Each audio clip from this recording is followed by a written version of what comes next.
Qu'est-ce qu'il y a? Ce qu'on fait, c'est aussi qu'on fait passer ça sur Facebook et sur les réseaux sociaux, parce que ça fait maintenant un certain nombre de semaines que semaine après semaine, sur le plan public, sur le plan du discours du ministre, du Premier ministre, puis ensuite de ceux qui retirent leur signature. On a vu ma mère retirer sa signature dans les années précédentes, on a vu Martine Aubry et puis Laurent Fabius, et systématiquement la diabolisation, puis ensuite on nous dit la France elle est libre. Et moi j'ai déjà vécu ça aux États-Unis où sous le Patriot Act, on a fait en sorte que pendant 6 ans j'ai pas pu rentrer dans le pays pour qu'ensuite le gouvernement des États-Unis reconnaisse sa faute et me laisse entrer. Mais en fait c'est pas ça le problème. Le problème c'est qu'est-ce qu'il y a derrière tout ça. Qu'est-ce qui est en train de se passer dans ce pays qu'on nous annonce comme le pays de la liberté d'expression et dont on s'aperçoit aujourd'hui que ce discours que je tiens, que vous connaissez, que la majorité d'entre vous connaissez, c'est un discours qui est citoyen, c'est un discours qui est responsable, c'est un discours qui est contre la victimisation, contre le sentiment victimaire, et qui dit deux choses.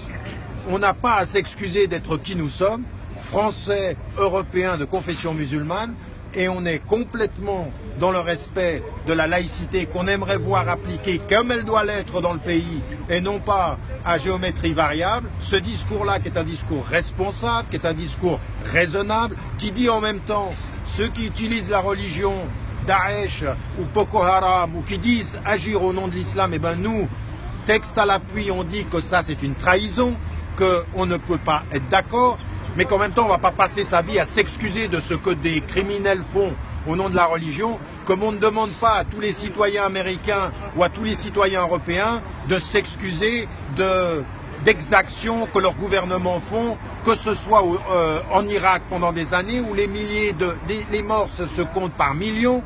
On ne demande pas à tous les citoyens de s'excuser tous les jours de leur vie pour ce que leurs gouvernements font, nos gouvernements font.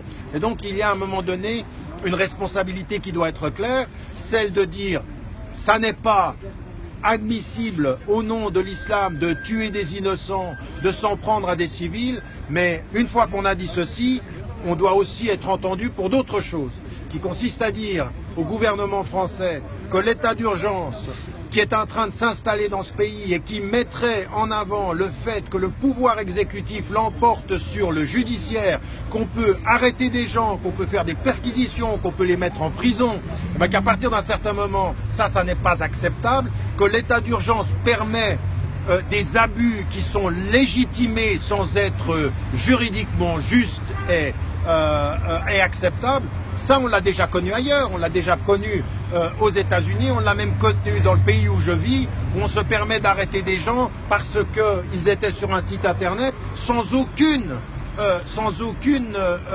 confirmation de droit. Aujourd'hui, alors qu'il est en Angleterre, on a eu la réunion de gens qui sont restés à Guantanamo pendant 8 ans, d'autres 6 ans, il n'y avait rien dans le dossier. 8 ans de leur vie perdus.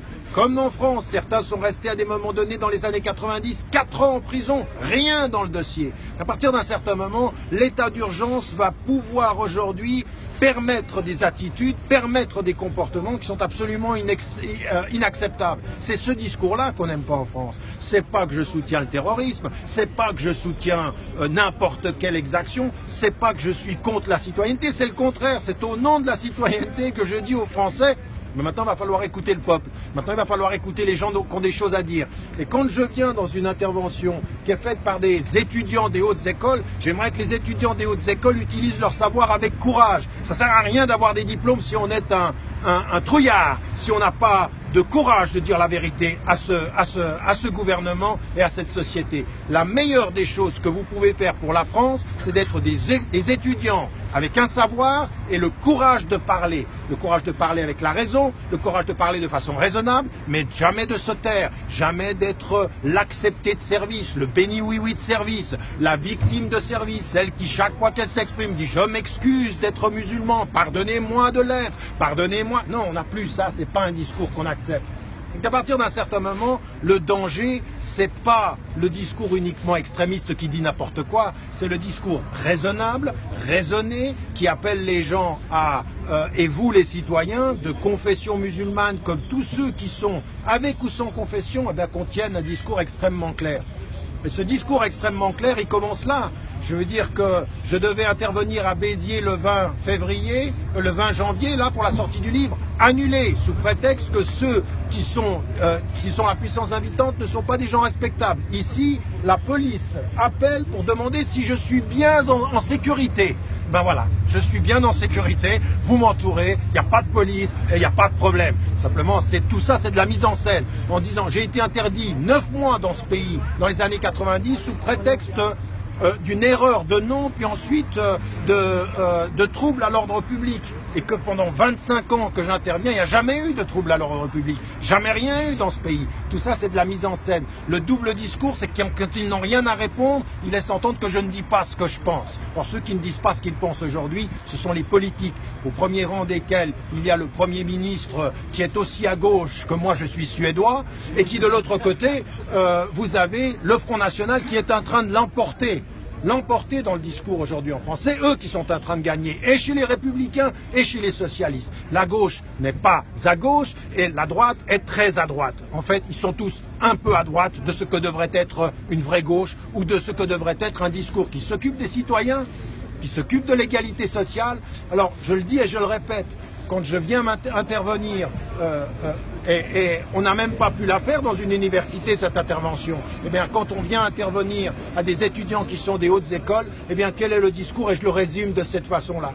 D'abord, chacun, ce que nous avons à faire, c'est véritablement savoir qui nous sommes et ce que nous voulons. Et ce que nous sommes d'abord, ce sont des êtres humains. Moi, quand j'ai dit, par exemple, je ne suis pas Charlie, je ne suis pas Paris, ce qu'on a voulu me faire dire en France, c'est que je reniais la mort des Français. Je n'ai jamais dit ça. J'ai dit, je suis Charlie, si ça veut dire qu'on s'oppose au meurtre des innocents, mais pas qu'on soutienne n'importe quoi dans le calcul honteux des caricatures. Parce que Charlie Hebdo, c'est tout sauf l'honnêteté intellectuelle. C'est tout sauf le courage de gens qui se lèvent et qui vont prendre à partie le pouvoir. Et on le sait aujourd'hui, des livres sont en train de sortir sur ce que Philippe Val faisait, ce que Charlie Hebdo gagnait. Tout ça, on le sait. Donc je ne suis pas Charlie de ce point de vue-là. Quant à être Charlie pour parler des morts et puis dire que l'on condamne ceux qui les ont tués, on condamne l'acte de ceux qui les ont tués, qu'on est contre, eh bien évidemment, et dire je suis Paris à la condition de dire je suis Jakarta, je suis Istanbul, je suis Beyrouth et je suis toutes les villes où il y a des morts. Pas cette espèce de hiérarchie de l'émotion qui fait que nos morts comptent et les autres morts, on s'en moque. C'est ça que je dis dans un premier temps. Ça, c'est un premier élément. Le deuxième élément qui est important, c'est qu'aujourd'hui, la France, elle va pas bien. Le discours politique, vous le voyez, c'est pas simplement l'état d'urgence, la déchéance de la nationalité, toute cette atmosphère qui s'installe, avec en plus le fait de nous faire croire qu'on est parti au Mali parce qu'on aimait les Maliens, qu'on est parti en Libye parce qu'on aimait les Libyens, qu'on est parti en Syrie parce qu'on aime la liberté, qu'on est uniquement contre les extrêmes. Toute cette espèce de discours politique qui nous prend pour des idiots.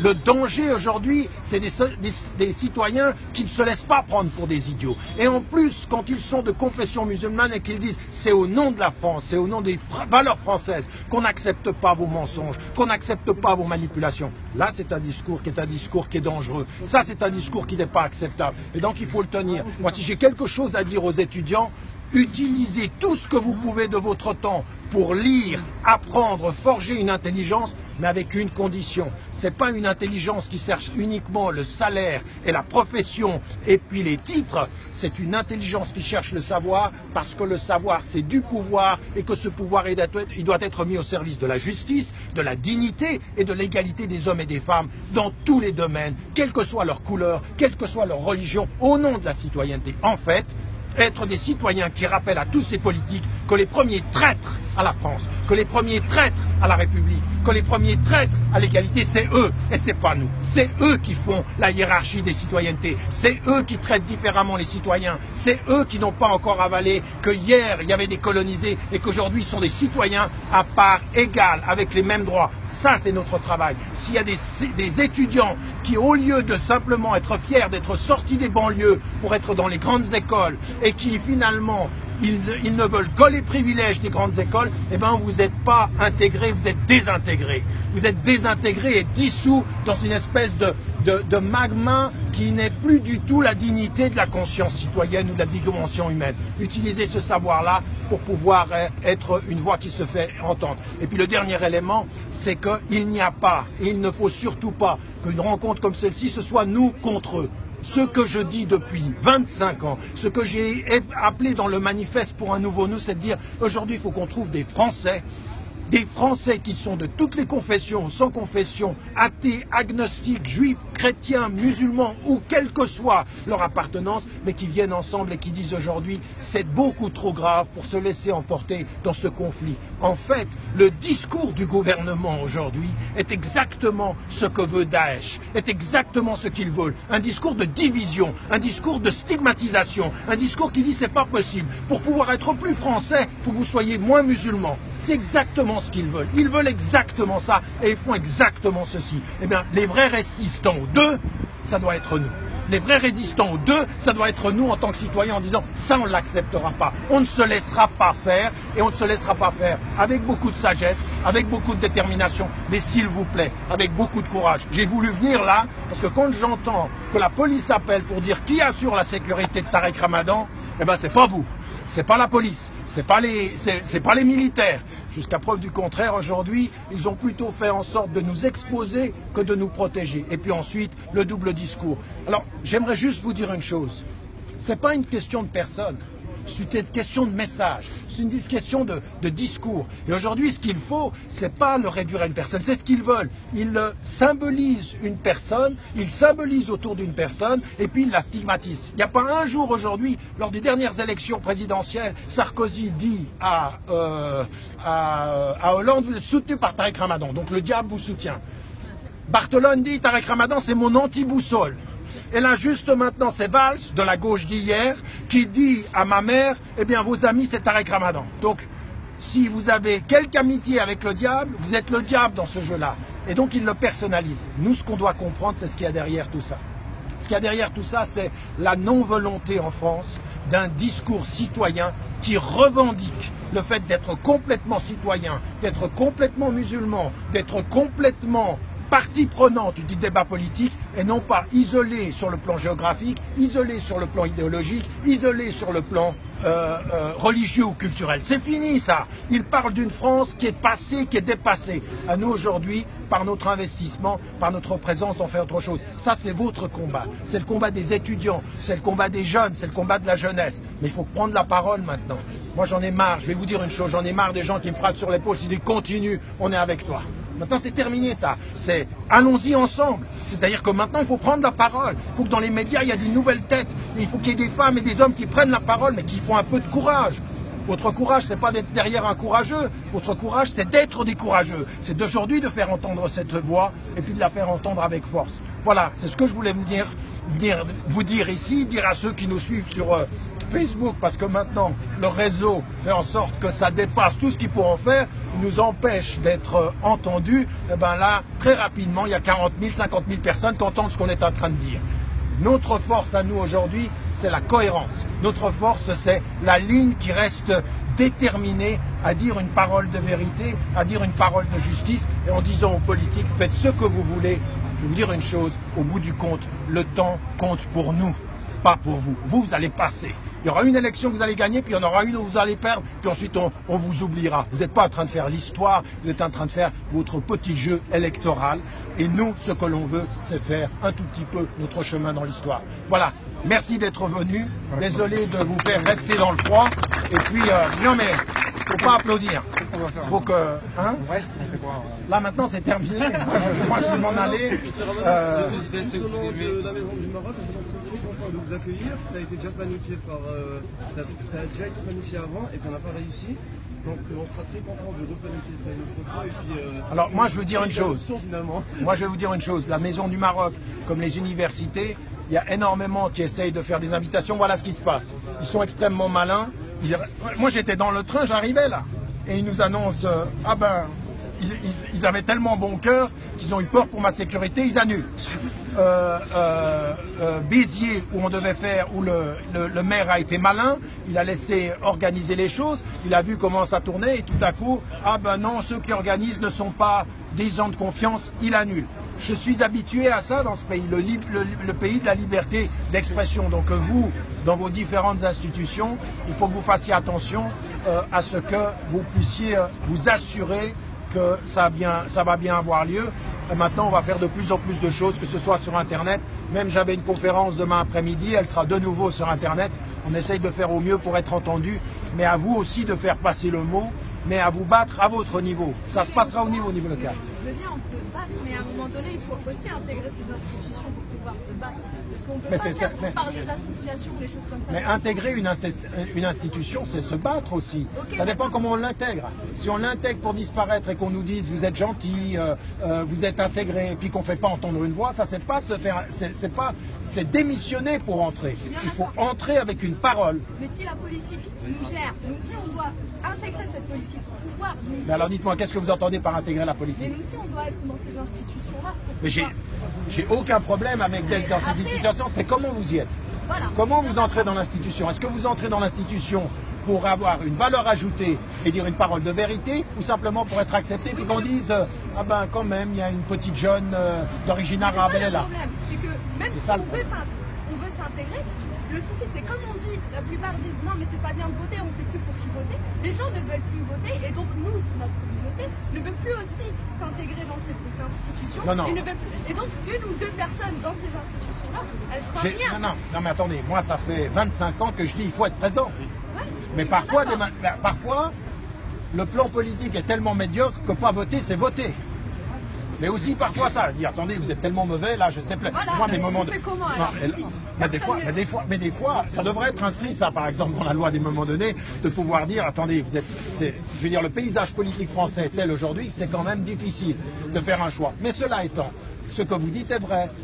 Être présent sur le jeu politique, moi j'ai toujours dit, c'est pas en faisant un parti islamique ou des écoles islamiques qu'on va y arriver.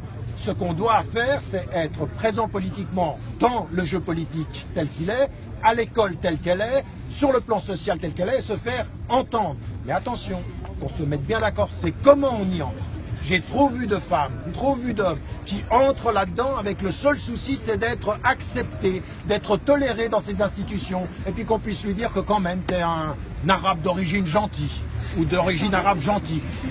Vous êtes bien d'accord. Donc à partir de là, on est d'accord. Mais on n'est pas assez soudés pour pouvoir faire ça. Non, non, mais arrêtez avec ça aussi. Non, non, mais arrêtez avec ça. C'est-à-dire, soudés avec qui? À partir d'un certain moment, on a... Pourquoi? Quel mot vous mettez sur ça? Ça fait 25 ans que dans les universités de ce pays-là, je ne peux pas parler, qu'à la télévision ou dans les médias, sauf quelques émissions, la majorité, c'est un blackout. Pourquoi? Eh bien parce que c'est un discours qu'on ne veut pas entendre, et la seule chose qu'on dit en amont, double discours. Quand vous ne savez pas quoi dire sur un discours, vous dites que ce que je dis, c'est pas ce que je pense. Et donc, en l'occurrence, c'est exactement la même chose ici. Pourquoi à 2 heures on empêche Parce qu'à un moment donné, il y a un discours qu'on ne veut pas entendre. On ne veut pas faire entendre ce discours qui est un discours de responsabilisation, un discours citoyen et un discours qui ne laisse rien passer. Moi, je ne laisse rien passer des injustices sociales à l'intérieur comme des mensonges à l'extérieur. Comme ce que l'on dit sur l'Afrique, ou ce que l'on dit ou que l'on ne dit pas sur la Palestine ou Israël. Parce qu'un certain nombre de ceux qui montent dans le collimateur, ce sont ceux qui n'accepteront jamais que je dise la cause palestinienne est légitime. Jamais je ne me tairai. Jamais je ne me tairai. Et que vous pouvez dire ce que vous voulez. Je ne peux pas assimiler un résistant palestinien à un terroriste de Daesh ou d'autres. Ça n'est pas la même chose. Il y en a qui ont une cause juste et ils ont raison de résister. Maintenant, on ne tue pas les innocents, on ne tue pas les enfants, on ne tue pas les femmes. Ça, c'est notre éthique de la résistance. Mais comment se peut-il que ceux qui ont résisté pour la liberté de la France, ce soient les justes de la France, et que ceux qui résistent pour la liberté en Palestine, ce soient les extrémistes palestiniens? Non, ça ne peut pas être. Mais vous voyez bien, ce discours-là, il ne peut pas passer ni aux 20h, ni aux 23h, ni aux 8h du matin. il ne faut pas qu'ils s'entendent. Et dans les universités ou avec les jeunes, il ne faut pas qu'ils s'entendent. Ce dont ils ont peur, c'est que la force de ce discours, c'est qu'ils transmettent de la force à des femmes et à des hommes qui disent on ne va pas se taire. C'est ça qu'on ne veut pas. Et c'est à vous quand même de l'entendre. Mais la force, c'est la force économique et financière, et ça, vous ne mettez pas l'accent assez dessus, M. Ramadan. Quand on sera tous indépendants économiquement, qu'on va drainer, qu'on sera tous à la tête. Mais, non, mais ça c'est très important parce que c'est eux qui vont venir nous chercher. Et là c'est fondamental. Si on est tous des capitaines d'industrie ici, si on récupère tous nos moyens de production, si on est tous maîtres chez nous, qu'on quitte le salariat et qu'on soit chez nous, ça veut dire être indépendant économiquement, ils vont venir nous chercher, j'en suis persuadé. C'est une vision un peu plus libérale de l'économie. Un tout petit peu. Voilà. On va pas insister. Bonne soirée. Merci d'être venu. À bientôt. Merci beaucoup. Merci.